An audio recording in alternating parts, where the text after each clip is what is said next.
अरे बहू रानी तो सारा सारा दिन कमरे में बंद रहती है, कोई काम भी नहीं। मैं तो बोर हो जाती हूँ, क्या करूँ। तभी मीना की सहेली रीना उससे मिलने आती है। अरे मेरे घर का भी यही हाल है। बेटा ऑफिस और बहू कमरे में बंद, समय काटे नहीं कटता। लेकिन अब सच मानो तो वक्त ही नहीं है कि वक्त से रोटी भी खा लूं। अरे बहन, मुझे भी बता दे कौन सा जादू चलाया है। मैं भी अब जिंदगी के बचे कुचे दिन आराम से काट लूं। दीवारें देख देख कर तो बोर हो गई हूँ मैं। रीना मीना को एक स्मार्टफोन देती है। ये ले, ये है वो छड़ी जो जादू करती है। इसमें मैंने तेरा फेसबुक अकाउंट भी बनाया है, एंजल प्रिया के नाम से। बस अब यहाँ दोस्त बना और सबसे बातें कर। सास को पहले तो उतना समझ नहीं आता है, लेकिन धीरे धीरे वो उसकी आदत डाल लेती है। माँ जी जल्दी से खाना खा लीजिए, मुझे थोड़ा काम है। अरे तू जा, मैं खा लूंगी, अभी वक्त नहीं है। और सासू माँ मोबाइल में मुंह गड़ाए जवाब दे देती है। बहू समझ ही नहीं पाती और वहां से कमरे में चली जाती है। अचानक सास को किसी प्यारी पिंकी की फ्रेंड रिक्वेस्ट आती है। अरे वाह, ये तो कोई प्यारी सी लड़की लगती है, बात करती हूँ। सास फ्रेंड रिक्वेस्ट अपनाकर बात करने लगती है। अब क्या था, सास सारा दिन उस सहेली से बात करती, अपनी कहती, उसकी सुनती। एक दिन सास फोन पर ही सरगड़ाए, अरे बहू, जरा मंदिर के लिए थाली सजा दे, आज कीर्तन है। बहू फोन पर किसी को मैसेज टाइप करते कहती है, माँ जी क्या है, अब मुझे क्या पता कि आपको कौन कौन से भगवान की पूजा करनी होती है। तभी सास के पास कोई मैसेज आता है। अच्छा अच्छा ठीक है, रहने दे, मैं ही कर लूंगी। अब मैंने मना थोड़ी ना किया है, कर देती हूँ मैं।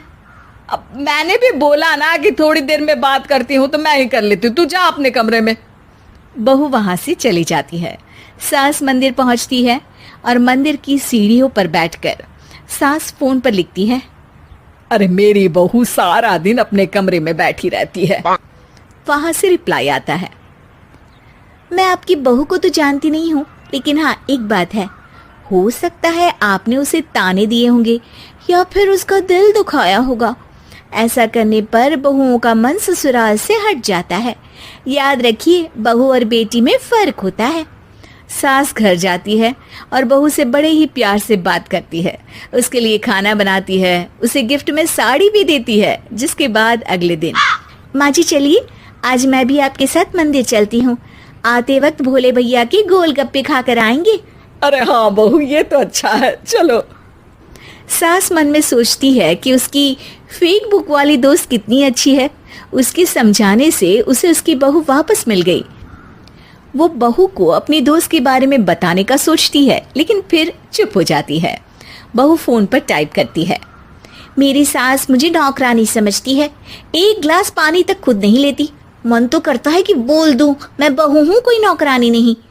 वहां से रिप्लाई आता है, देखो तुम्हारी सास को तो मैं भी नहीं जानती, लेकिन वो बुजुर्ग होंगी। पूरा जीवन उन्होंने घर गृहस्थी चूल्हा चौका में निकाल दिया। और फिर तुम ये भी मत भूलो कि जिस पति पर तुमको इतना गर्व है, उसे भी शिक्षा उन्होंने ही दी है। तो जिसने तुम्हें इतना दिया, क्या तुम उनकी थोड़ी सी सेवा नहीं कर सकती? बहू भी अगले दिन से सास का सारा काम करती, उनके पैर दबाती, उनका ख्याल रखती, उनके साथ घूमने जाती। एक दिन सास, बहू ये लो मेरा हीरे का हार। पहले तो सोचा था कि अपनी बेटी को दूंगी, लेकिन आज जब मेरे हाथ पैर में दर्द था तो तुम मेरा साथ दे रही थी। समय पर खाना पानी देकर तुमने ही मेरा बुढ़ापे में साथ दिया। उसके हिस्से का बहुत कुछ मैं उसे दे चुकी हूँ, लेकिन ये अब तेरा। बहू तो ये देखकर खुशी से उछली जाती है। वो सास को गले लगाकर कहती है, माँ जी आज सच में बहुत अच्छी है। भला हो उस एंजल प्रिया का जिसने मुझे आपसे वापस मिलवा दिया, वरना मैं तो हमेशा आपको गलत ही समझती। मैं तो सोचती थी काश वो एंजल प्रिया मेरी सास होती। क्या नाम लिया बहू? एंजल प्रिया तेरी फेक बुक फ्रेंड है? हाँ माँ जी, वो बहुत अच्छी है। उन्होंने ही मुझे बताया कि सास की कीमत क्या होती है। अरे बहू, कहीं तू प्यारी पिंकी तो नहीं? जी माँ जी, मैं ही हूँ प्यारी पिंकी। क्यों? सास बहू को गले लगाकर कहती है। मैं भी यही सोचती थी कि काश प्यारी पिंकी मेरी बहू होती। शुक्रिया बहू। सासू माँ, शुक्रिया तो हम दोनों को फेसबुक और सोशल मीडिया का करना चाहिए, जिसने हम दोनों को एक दूसरे से दिल से मिला दिया। अब तक दोनों को समझ आ गया था कि जो खुशी वो बाहर ढूंढ रहे थे, सच में तो वो उनके घर में ही थी। सासू माँ, आप कल अरे बेटा, मुझे व्हाट्सएप ही कर दे, मैं व्हाट्सएप पे पढ़ लूंगी। बाय। हाँ, ओके बाय बेटा। सास वहां से चली जाती है। बात तो सुनिए। बहू को हकलाने की आदत थी और सासू माँ को जल्दी में काम करने की। ऐसे में कई बार जब बहू सास से कुछ बोलती तो सास अनसुना कर देती और किसी और काम में लग जाती। माँ जी, सामान लाना है बाजार से। अरे क्या क्या लाना है? मैं जाऊंगी ना शाम को तो ले आऊंगी। साबुदाना? नहीं। हे राम, अरे जल्दी बोलना, क्या लाना है? झाग वाला साबुन? अच्छा ठीक है, लेकर आऊंगी। झाग देने वाला साबुन ले आऊंगी बस। झाड़ू लाना। अच्छा, और बता। और सब ठीक। अरे हाल नहीं पूछ रही हूँ, सामान में और क्या लाना है ये बता। सॉस? अरे सॉस तो रखा है ना। सॉरी। अरे बेटा, ये हालचाल और सॉरी की बात बाद में कर लेना, अभी बस सामान क्या लाना है ये बता दे। माचिस? मटर? नहीं। मसाले? अरे अरे मटन? अरे बेटा, अपने घर में मटन कहाँ बनता है? बहू सास की पीठ पर एक लपड़ मार देती है। अरे ये क्या बहू, बदतमीज कहीं की। मच्छर था पीठ पे। हाँ, अच्छा है कि गाल पे नहीं था बहू। बाकी सामान माँ जी। अरे रहने दे बहू, रहने दे, मैं खुद किचन में जाकर दिखाऊंगी कि क्या क्या सामान लाना है। सास बाजार चली जाती है। थोड़ी देर बाद घर पम्मू आंटी आ जाती है। सास घर के बाहर रहती है। सास को पम्मू आंटी बिल्कुल पसंद नहीं है। वो जब भी आती है कुछ ना कुछ मांगती ही रहती है। बहू पम्मू आंटी की ये बात जानती है और वो सोचती है, सासू माँ को बोल देती हूँ कि पम्मू आंटी आई है तो बाजार में ही घूम लेंगी। अगर पम्मू आंटी के जाने से पहले सासू माँ आ गई तो पम्मू आंटी उनसे कुछ न कुछ मांग लेंगी या बाजार से आने वाला सामान अपने साथ ले जाएगी। बहू बाजार से वापस लौट रही सास को दूसरे कमरे में जाकर फोन लगाती है। हेलो, आप बोल बहू। हेलो माँ जी। अरे जल्दी जल्दी बोलना, घर ही आ रही हूँ, कुछ और लाना है क्या? नहीं। नहीं? अरे फिर फोन क्यों किया? आप घर? हाँ, घर ही आ रही हूँ।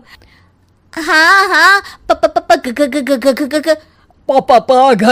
सा नी प म ग रे सा। बेटा, इनके आगे भी तो कोई सुर लगा। घर घर में? घर ही आ रही हूँ, चल बाद में बात करती हूँ। बहू सोचती है, हे भगवान, सासू माँ को बिल्कुल सब्र नहीं है पूरी बात सुनने का। कुछ न कुछ तरकीब लगा के पम्मू आंटी को घर से बाहर करना ही पड़ेगा, इसके पहले कि सासू माँ आ जाए। वरना जो भी बनिया का सामान आ रहा है उसमें से कुछ न कुछ तो लेकर ज़रूर जाएंगी पम्मू आंटी। आंटी मुझे कहीं जाना है। अरे वाह, मैं भी सोच रही थी, मैं भी चलती हूँ।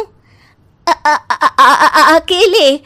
अरे नहीं नहीं, अकेले क्यों जाओगी, तेरे साथ चलूंगी ना मैं। मुझे अकेले जाना है। बहू पम्मो आंटी को घर से भेजने की जुगाड़ जमा ही रही होती है। इतने में सास घर पर आ जाती है। अरे वाह, सास भी आ गई तुम्हारी। अरे बहू, तुम्हारी जगह मैं होती ना तो तुम्हारी सास के लिए गाना गाती। पास मेरे जब घर सास आई तो मुझे सास आई, मुझे सास आई। सास पम्मो को देखकर घबरा जाती है। अरे पम्मो जी। अरे तुम भी हकला गई मुझे देखकर। और ये बैग में क्या लेकर आई हो, जरा दिखाओ तो। बस बहू और सास देखते रह गए और आधे से ज्यादा चीजें पम्मो जी ने अपने लिए पसंद कर ली और घर लेकर गई। बाद में बहू ने बताया कि उसने सास को कॉल इसीलिए किया था ताकि वो घर ना आए, वरना पम्मो आंटी सामान ले जाएगी। सास को बहू की पूरी बात नहीं सुनने पर बहुत पछतावा हुआ। शिक्षा: बोलने से ज्यादा सुनना जरूरी है। सब्र और सहनशीलता से सभी बात सुननी चाहिए, वरना फिर जल्दबाजी में नुकसान ही होता है।